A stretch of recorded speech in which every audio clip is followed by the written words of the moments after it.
Olá a todos e a todas, mais uma videoaula do Serviço Emergencial de ATE, feito pela Arcas, para os beneficiários dos empreendimentos aqui do território de identidade Semiárido Nordeste 2, apoiados pelo projeto Bahia Produtiva do Governo do Estado da Bahia, né, e financiado pelo Banco Mundial. A execução desse projeto é pela CA, Companhia de Desenvolvimento Regional, e também pela Secretaria de Desenvolvimento Rural, aqui do Estado da Bahia. E no vídeo de hoje vamos estar falando sobre, né, a homeopatia, e temos o nosso convidado, está aqui também comigo meu colega de trabalho, o Xavier, também vai se apresentar. Eu sou Murilo Corrêa, né? Hoje eu estou como coordenador pedagógico aqui da equipe de ATE da Arcas. E temos o nosso convidado também, Antônio Mendes, né, que vai se apresentar. Boa tarde, Murilo. Boa tarde, Xavier. Boa tarde. Boa tarde a todos, agricultores e agricultoras familiares.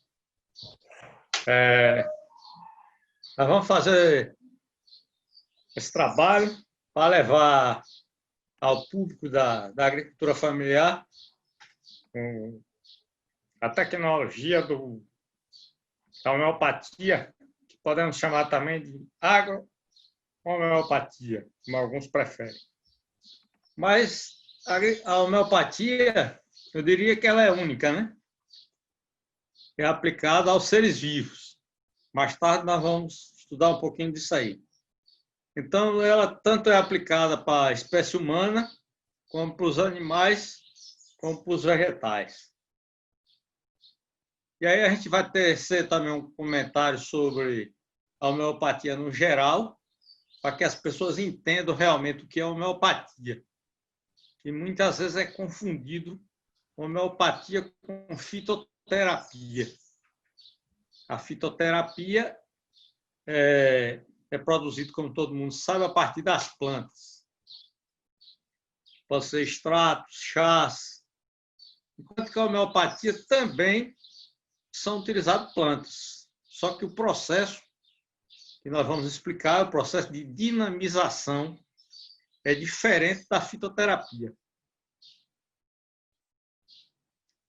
Hipócrates, aí, nesse período aí, 460 foi o ano que ele viveu, antes de Cristo, 460 a 373 anos antes de Cristo. Ele criou a lei básica da homeopatia.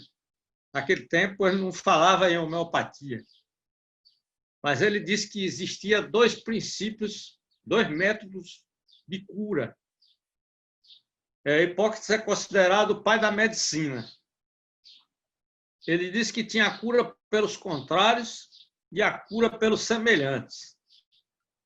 A cura pelos semelhantes seria similibus curento. Significa o semelhante cura o semelhante. Na época, vamos dizer assim, que muita gente, ninguém deu ouvido para essa lei, a lei dos semelhantes. Um seguidor de Hipócrates, chamado Galeno, ele se preocupou com a lei dos contrários, que hoje é a medicina tradicional. Que a gente fala em antibiótico, antitérmico. São realmente a medicina hoje tradicional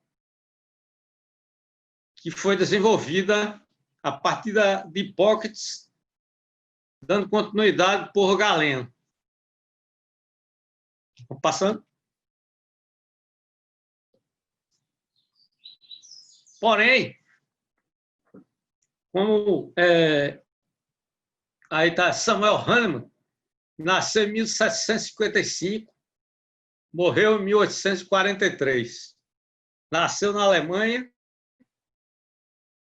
e ele, revendo os conceitos de Hipócrates, similibus curento, o semelhante cura o semelhante. Ele começou a estudar isso aí.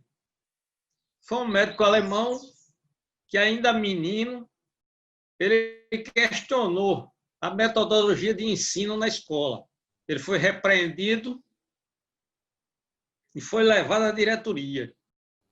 Lá tinha um professor que observou a diretoria, vamos dizer assim, punindo aquele aluno. E o professor disse que o aluno estava com toda a razão, que realmente o que ele falava era a verdade. Ele era filho de pintor de porcelana. Isso aí já tinha um espírito observador.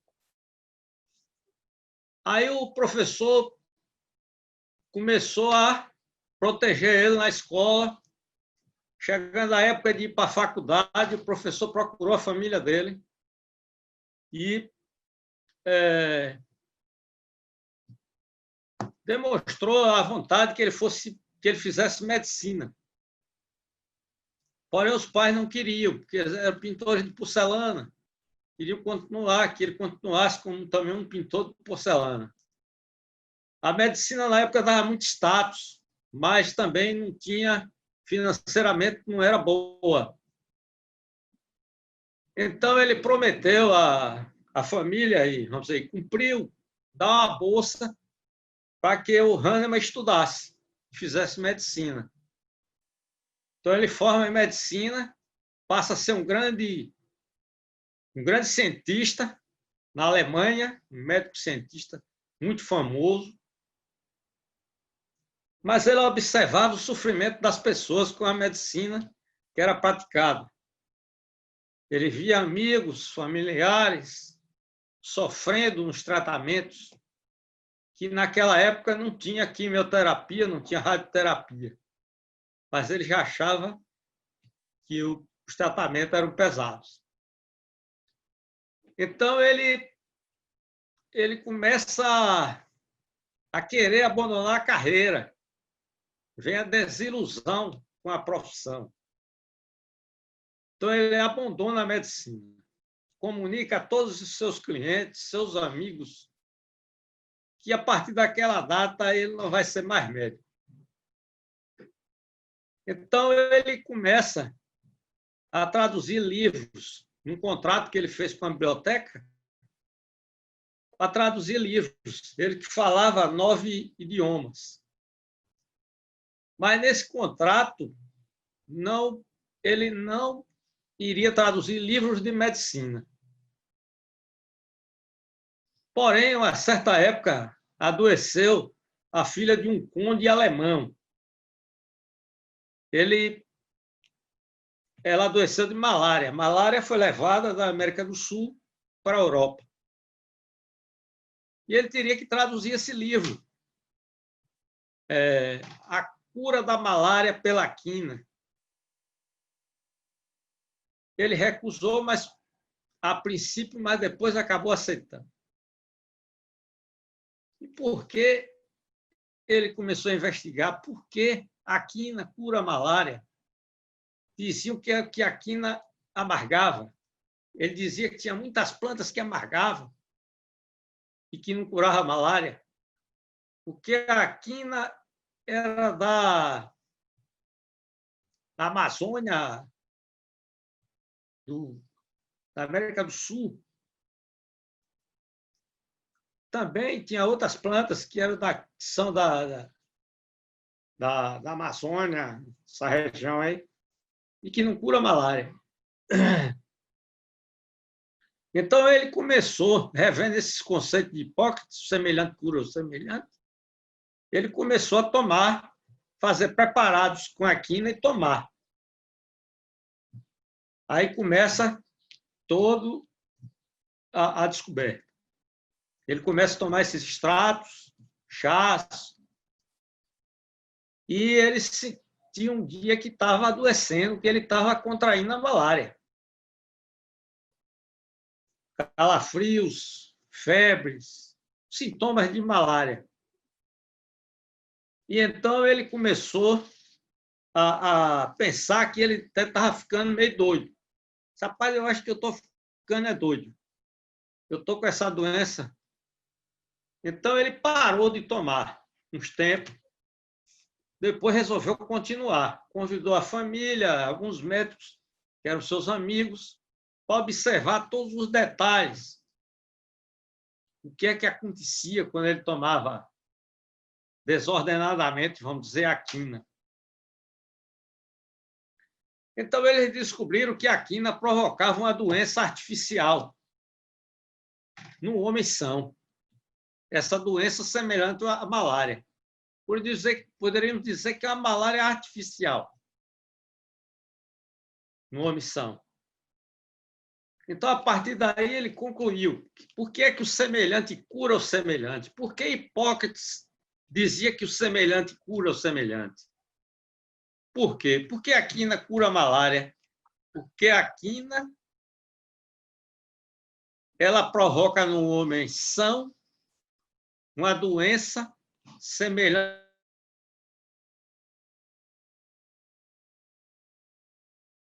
quanto ela cura o paciente doente de malária. Então, aí se descobriu a homeopatia.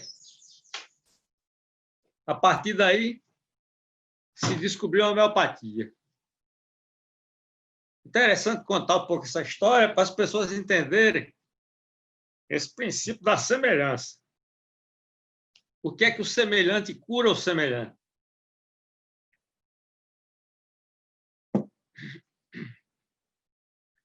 Comenta-se também que, em uma certa época, só para exemplificar, para ter noção mesmo do que é uma homeopatia, comenta-se que, num convento, um monge também teve sinais, sintomas de ter blenorragia.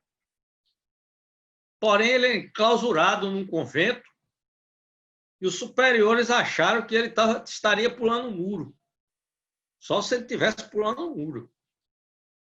Para ele contrair uma blenorragia no convento. Então, Hahnemann foi convidado para examinar esse monge.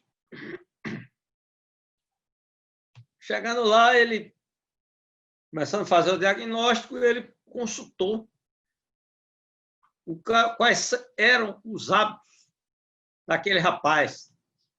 Ele disse que ele gostava muito de ler, ficava debaixo do pé de tuia e pegava a folha de tuia e mascava. Então, Hahnemann concluiu de imediato que a tuia é um dos medicamentos que trata a blenorragia. Então, concluiu e passou para os superiores dele. O problema dele é que ele estava mascando tuia exageradamente. E assim, basicamente, foi descoberto a homeopatia. Vamos falar agora do vitalismo. O que é vitalismo? Vitalismo é a unidade vital. Ou seja, a doença ela afeta o indivíduo como um todo. Como é que essa doença... Por que a doença ocorre no ser vivo? É justamente o desequilíbrio energético. Quer dizer, as energias da pessoa estão desequilibradas. Então, desequilibra a unidade vital, a pessoa, o paciente, o animal, a planta.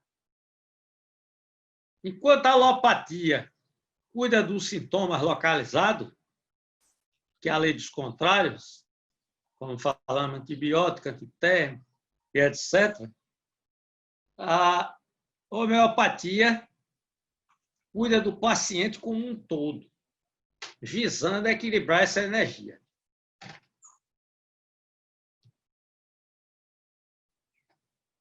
Princípios fundamentais da homeopatia. Primeiro é claro, a lei da semelhança. Segundo, experimento de omissão. Um medicamento, para ser considerado homeopático, ele tem que ser experimentado numa omissão. 50 pessoas de ambos os sexos, estado de saúde boa, pessoas que não cometem excessos, mesmo de alimentação, sexo e etc., onde esses medicamentos vão ser testados. Por que no homem? Porque o homem dá informação, o que é que sente, enquanto que os animais e as plantas você tem que observar. E o homem, por si só, ele já lhe diz o que é que ele está sentindo. Medicamento único por vez. Significa que a pessoa só vai tomar um medicamento por vez. Eu não posso tomar 2 medicamentos juntos. Um medicamento por vez. Se eu tomar esse de manhã, à tarde eu posso tomar esse. À noite eu posso tomar outro. Isso a gente vai explicar um pouquinho na frente. Dose mínima. Dose mínima é a chamada frase que a gente, em doses homeopáticas, que costumamos falar. É o medicamento atenuado, diluído e dinamizado. Aí vamos falar um pouco sobre esse processo de diluição e dinamização.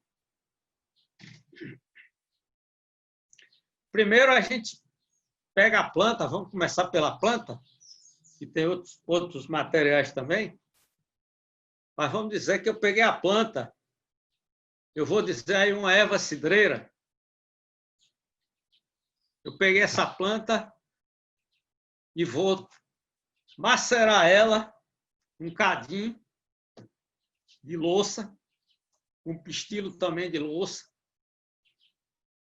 e colocar no álcool de cereais. Álcool de cereais. Isso eu vou deixar por 15 dias. Todo dia eu vou lá, dou uma 2 pancadinhas assim para agitar. Então, eu tenho aí a tintura mãe, uma parte, tá escrita aí, né? Na tintura mãe. Uma parte da tintura mãe para 9 partes de álcool. A tintura mãe que eu já tinha de 15 dias, né? Ela curando lá.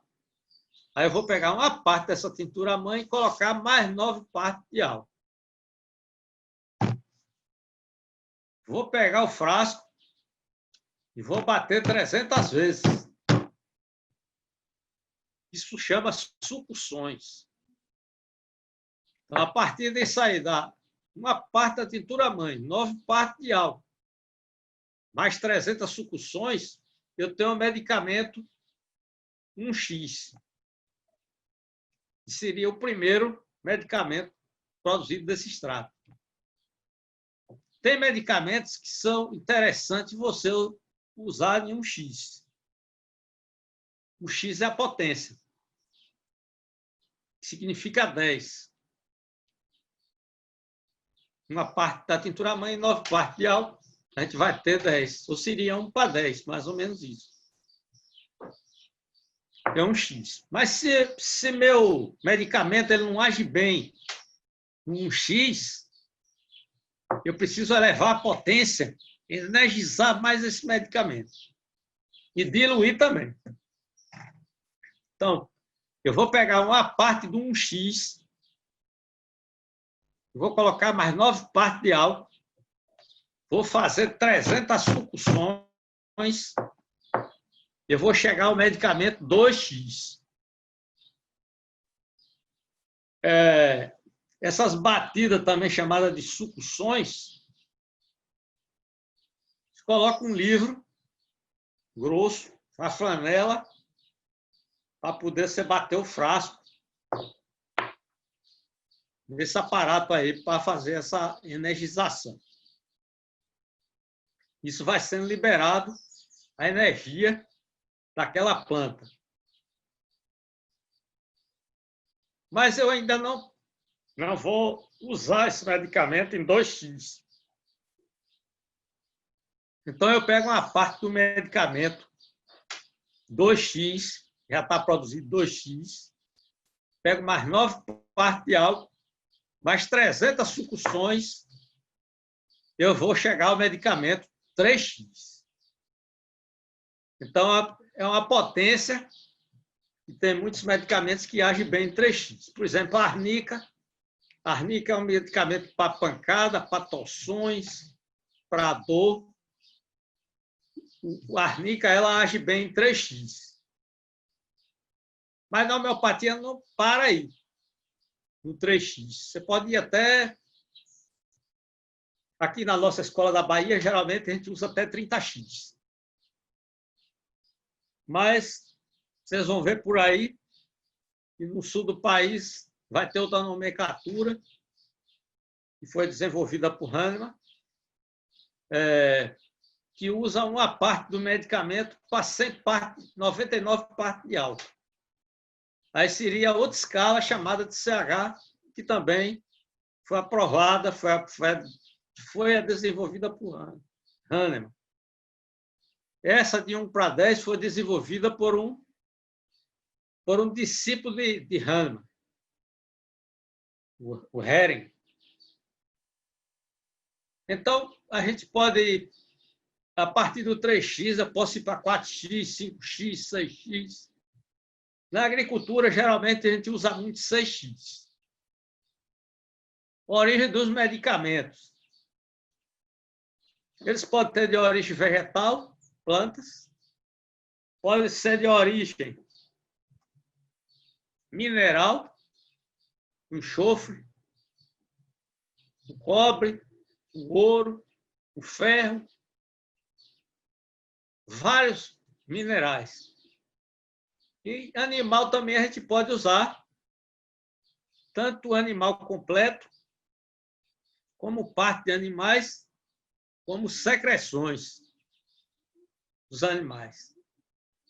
O animal completo, nós temos, por exemplo, a Apis mellifera. A abelha é Apis mellifera, mas o medicamento foi batizado como Apis mellifera.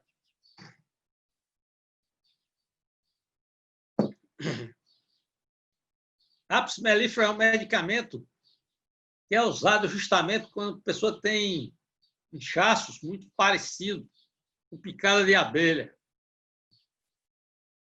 Ou a própria picada da abelha. Muitas picadas de abelha geralmente levam o homem a ter complicações. Então, a Apis mellifera, ela pode ser usada nesse tratamento. É feita com abelha completa. A abelha, a nossa africanizada, ou a europeia. Esse medicamento é feito com abelha completa. Outros medicamentos podem ser parte de animais. E outros medicamentos são feitos a partir de secreções. Por exemplo, Hahnemann produziu também um medicamento à base de secreções da blenorragia, que chamou de medorrino. É um dos medicamentos da homeopatia que trata a blenorragia. Falamos da tuia, falamos também esse produzido pela própria secreção do homem.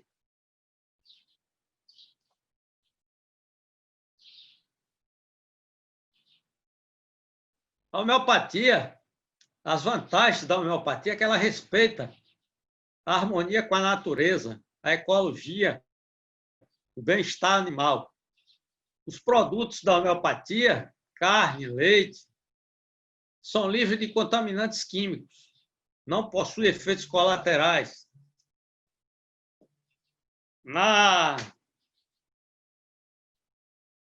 Não possui efeitos colaterais. Pode ser usado em qualquer fase. Por exemplo, próximo ao parto, lactação, sem deixar resíduos no leite. Produto de qualidade para comercialização, não intoxica os animais, nem o homem, o consumidor. Melhora o desempenho produtivo e reprodutivo dos animais. Tem exemplos de animais tratados com homeopatia no controle de verminose, vamos falar um pouquinho na frente. Esses experimentos comprovaram que os animais tiveram um ganho de peso superior aos animais tratados com alopatia.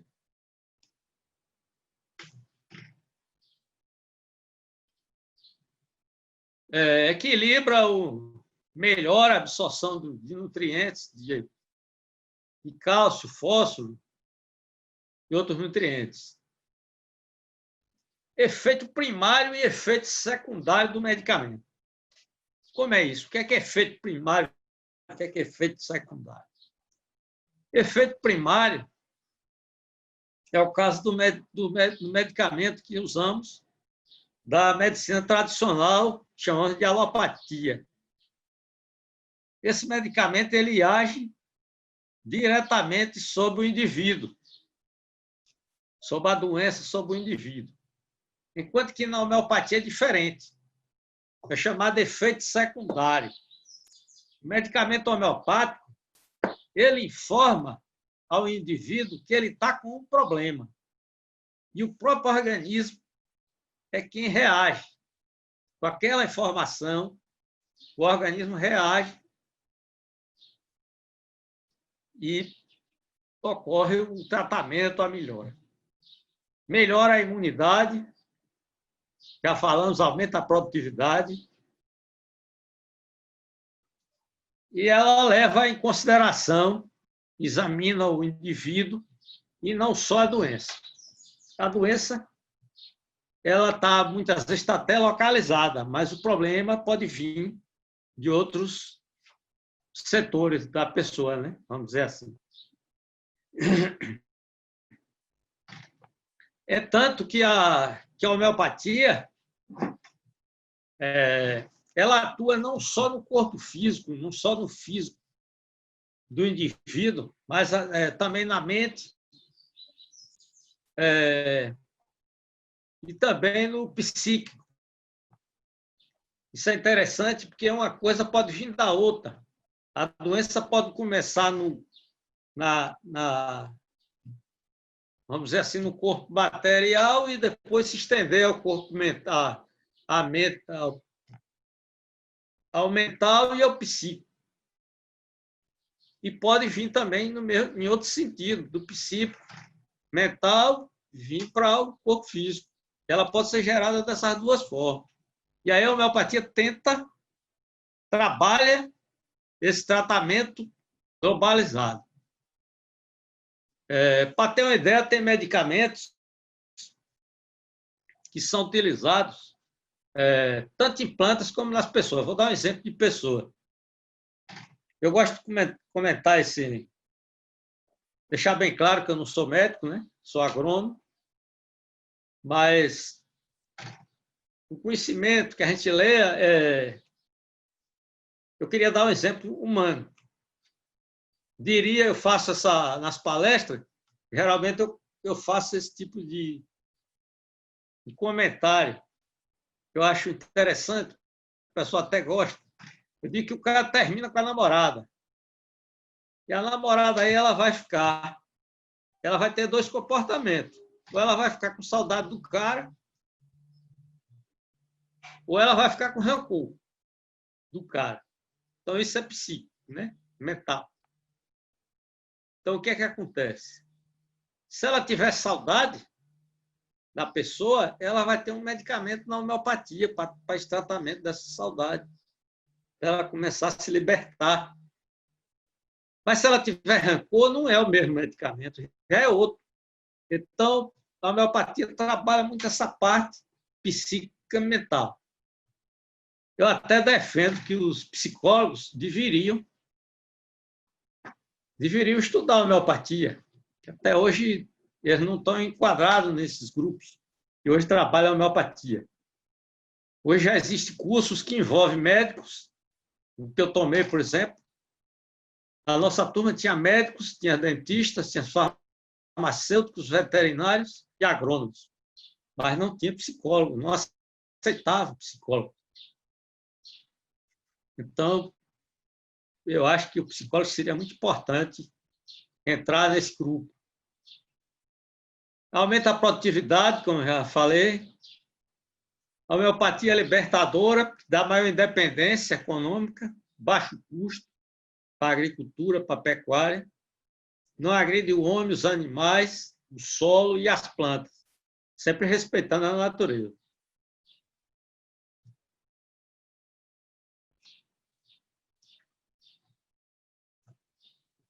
Aí vem as técnicas de aplicação.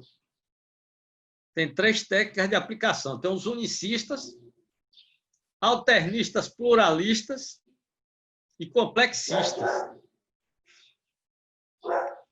Quem são os unicistas? Os unicistas são aqueles profissionais que aplicam um único medicamento na pessoa. Por exemplo, ele vai eleger um medicamento que cobre praticamente todos aqueles sintomas que a pessoa está apresentando e vai dar um medicamento. Lá atrás nós falamos um medicamento por vez, mas tem profissionais que interpretam o que Hahnemann falou, que era um medicamento por vez, interpretam que tem que ser um medicamento só. Se ele acertar, beleza. Tem muitos que acertam. Mas se ele não acertar, o cara vai continuar doente, pode até passar por uma fase mais complexa. Aí vem os alternistas pluralistas. Esses são aqueles que podem usar geralmente de 1 a 3 medicamentos. 1 a 3 medicamentos por dia no indivíduo. Uma tarde, uma pela manhã, outro pela tarde e outro pela noite. Então, só alternistas pluralistas. A escola que eu tomei o curso é dessa linha de 1 por vez. A vantagem é que um complementa um medicamento complementar o outro. Ou mesmo se você errar nenhum, o outro pode cobrir esses sintomas. E por último, temos os complexistas. Os complexistas são aqueles que fazem o complexo e misturam vários medicamentos num só.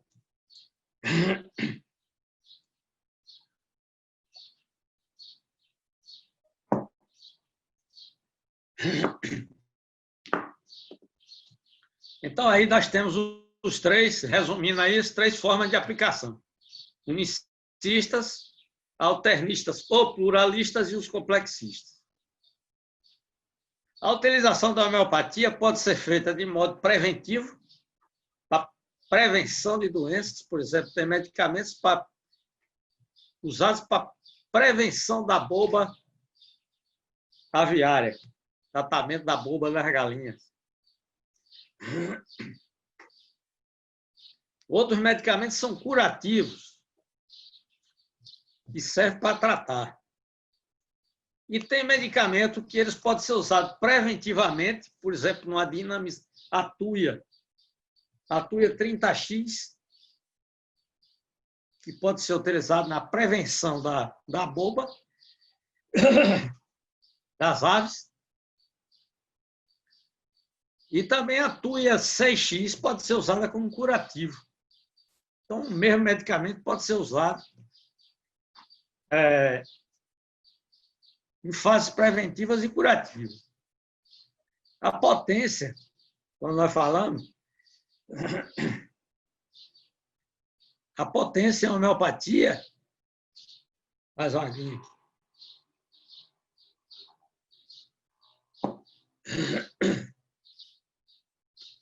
A potência é isso que nós já explicamos antes, é a questão do X, né?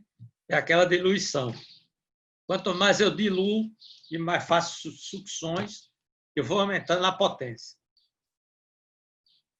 A dosagem vai variar por indivíduo. Por exemplo, o adulto vai tomar, por exemplo, desse medicamento aqui, pode tomar 10 gotas, um pouco d'água, um pouquinho de água. A criança pode começar, criança com 2 anos, uma gota, vai crescendo, vai aumentando essa dosagem. Nos animais, a mesma coisa. O borrego tem uma dosagem, o animal adulto já é outra dosagem.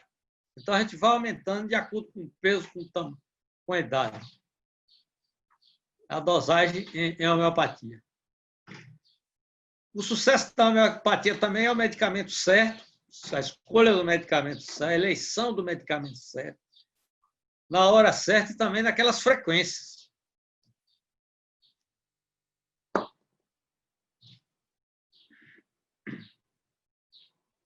As leis da cura de Hering, ele diz, Hering é um discípulo já de Hahnemann, ele descobriu que a homeopatia cura de dentro para fora.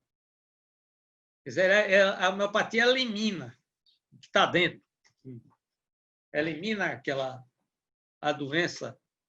Pode ser no espirro, pode ser pelo intestino.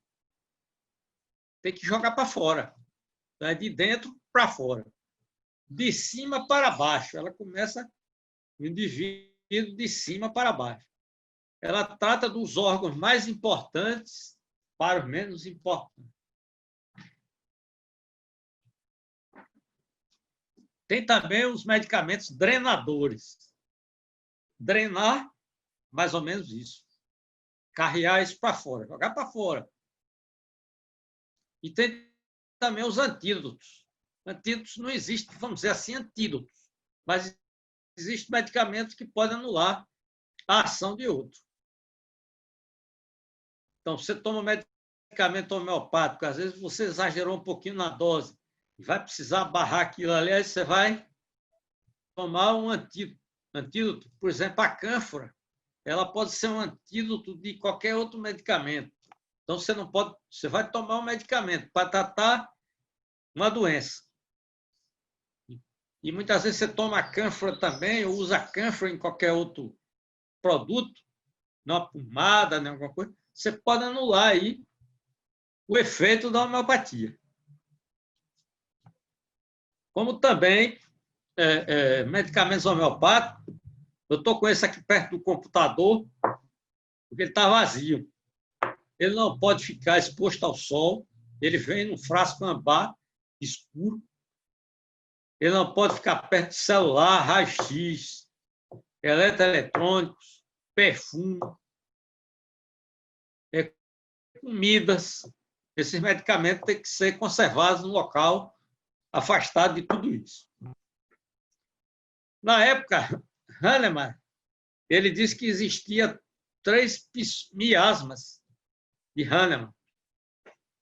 Eu entendo miasma mais ou menos como um estado em que a pessoa se encontra, aquela doença que a pessoa está tendo.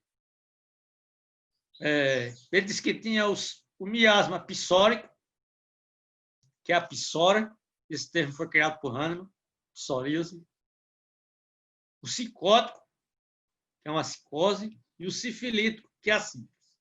Psóricos, podemos dizer assim, doenças de pele,